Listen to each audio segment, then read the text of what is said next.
Howdy Partnoids, welcome to another CNB Minecraft tutorial. What do we got today? Bit of pocket-sized potion action going on.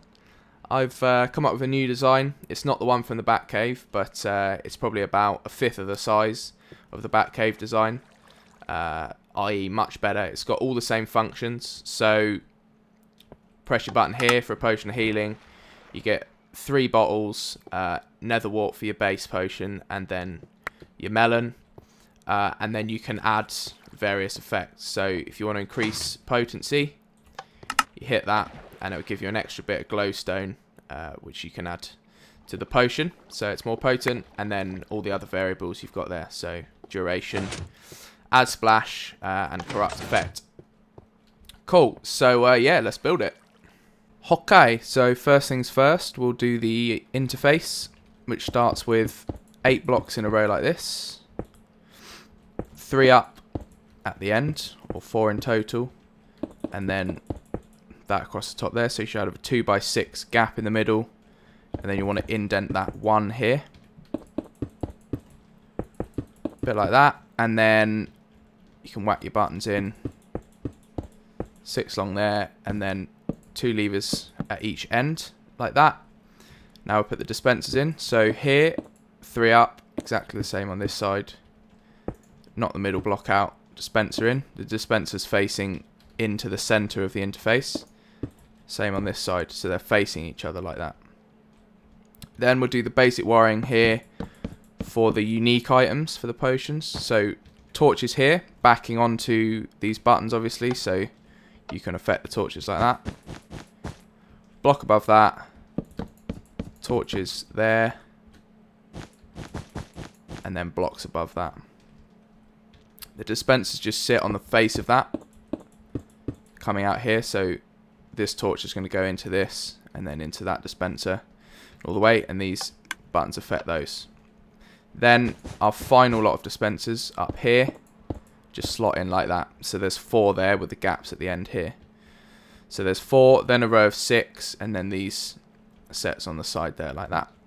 Cool, I like to put the ingredients in before I do anything else, so do that now. Okay, ingredient wise, we're going to always need 3 glass bottles and nether wart. So they go in this set of 4 dispensers at the top. A bit like that. And then you also need to put your unique ingredients in. So they go in this line of 6 dispensers here. You use your glistening melon, that gives you a healing potion. Blaze powder gives you a potion of strength. Magma cream is fire resistance. Spider eye is a potion of poison. Ghast tear is regen, and then sugar is a potion of swiftness. So they all go in these 6 here. And then at the edge here, you have your variables, which give you increased duration, add splash, stuff like that. The ingredients you'll need for that are, if I can find them, fermented spider eye, redstone, glowstone dust, and gunpowder. The gunpowder adds splash, so that can go in there. It doesn't really matter where these go, you can just label them later. Fermented spider eye corrupts the effect of the potion. Glowstone dust increases the potency, and then redstone dust increases the duration. So it really doesn't matter which order they go in, as long as they're in these edge dispensers here. So that's those full, and now if you press a button down here, you'll get glistening melon. As you see, it will just go along the line, giving you the different ingredients. Now what we've got to do is link everything else up, including being able to control these at the edge, because you won't always want to use those. So we'll do that now. Right, our objective here is to take these torches and put them into one line. So blocks there, and then redstone dust like that. And then now whenever these torches get powered from these buttons down here, they're going to pass over this single line by going through these blocks.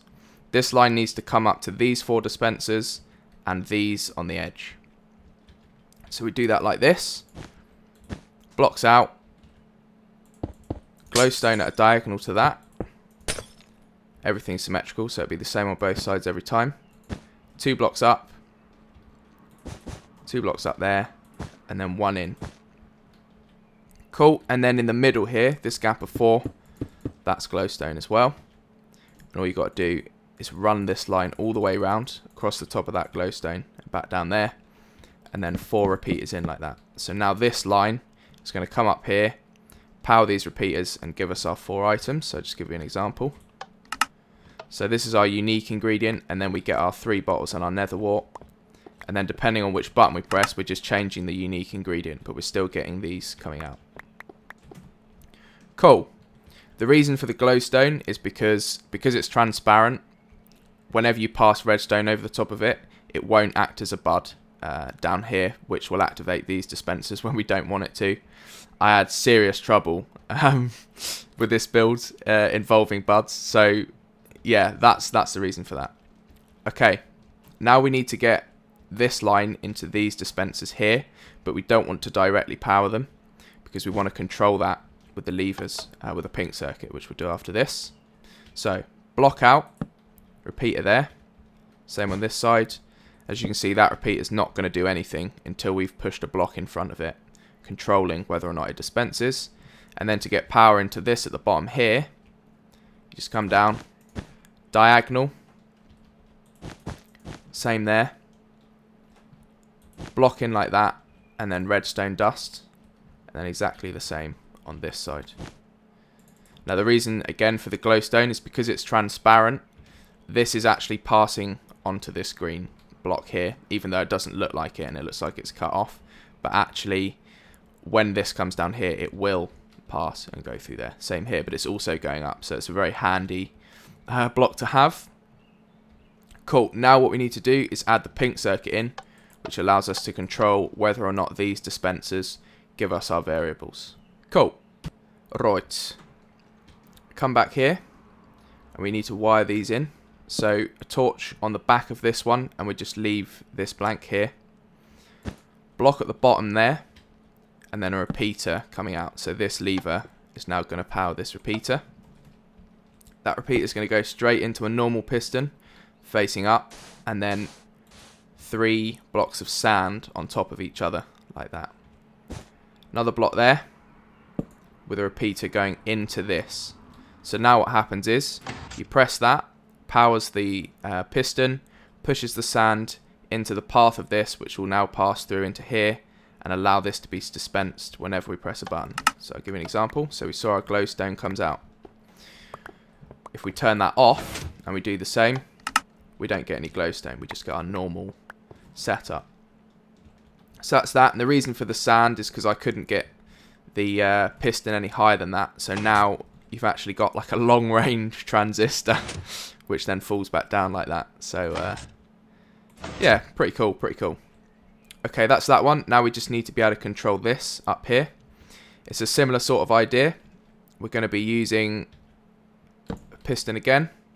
Torch on the side of this pink block, so this torch into that torch. Block above that, and then dust on top of that. Come in here, and then if you can get it on the edge like that, you've got a piston facing up, so this now controls that piston. Sand again, it doesn't actually have to be sand, but it saves you using a sticky piston because it will just fall straight back down, making the build a little bit cheaper for you guys if you're building on survival. So that now controls that, and obviously once this is pushed up, it allows this repeater to power that dispenser. So give an example, we see we get our redstone variable in there. Cool, so we do exactly the same on this side. Block in, repeater facing out, into a normal piston facing up. 3 blocks of sand, block there, and repeater in like that. So again, control, this comes in through the sand into there and dispenses that. And then our top one, torch there, torch in there, block, redstone dust on top of that, and then piston facing up with sand there like that. Cool, so now whenever one of these is pulled, we're going to be able to dispense out of these. So you could have all 4 on and press a button, and you'd get every variable and your normal potion items as well. So you'd get all 4 here. Cool. Now the last thing to add, although this will work as it is now, if you just fill this in like that, it will still just work. It will dispense like that, but obviously you have to kind of run around collecting the items. So if you want it to come to one place, then I'll show you how to do that by adding water to the system. Okay, we've got our filled in wall here, as I just showed you guys. I would recommend also filling that gap in there just to stop this dispenser from dispensing on top of the circuitry here. So you've got that. Now, you're going to need a wall for the items to bounce off and then into the water. So from this dispenser, come out 2, across, and then back in, and then copy that all the way round up to the top, flush with that dispenser there. So now what happens is when you press any one of these buttons, they'll just fall down a little bit more uniform like that. Cool. So to add the water, obviously pretty simple. 2 blocks there, and then to stop it actually falling down, you can just put signs in or whatever you want. Like that. Whack some water in. So you can see it's all flowing to the center. So now when it dispenses, it will push it into the center. And then I would recommend covering that up, maybe coming out there. And then I put half slabs just to stop the drips for neatness. Cool. So now if we press our button, it's all going to come out in the center. So you could actually just stand here and press the button, and all your items would fall straight to you, so you don't have to run around collecting it. It's a little bit slower, obviously, because it's actually got to move. If you wanted to speed that up, you could replace the blocks, the sandstone or whatever you've made it out of, with ice, and that will actually make the items move faster. So we'll just do a little test. So you see that they all come out quite a bit faster because items travel at greater speed on ice. So if you're rich and you can afford to use ice in your survival game, then you can do that. But if not, the normal one's just a little bit slower.